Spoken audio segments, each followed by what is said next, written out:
তুমি বাজার করতে বাজারে গেলে পাবে আলু, পটল, বেগুন, মূলো ইত্যাদি।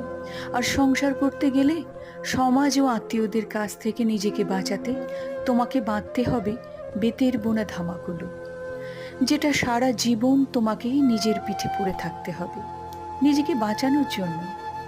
তোমার কৃতকর্মে কারুর সুফল হলে সে ক্রেডিট নেবে আমি, আর সুফল না হলে ক্রেডিট দেবে তুমি।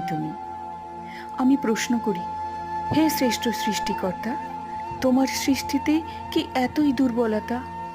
সৃষ্টিকর্তা হেসে কয়, আমার সৃষ্টিতে নেই কোনো কার্পণ্যতা। তবে আজ দেখছি নেই যে আর মানুষের মধ্যে মানবিকতা। মানুষ আজ মান হুঁশ দুই খুইয়েছে, তাই তো সৃষ্টিতে এত বিশৃঙ্খলতা।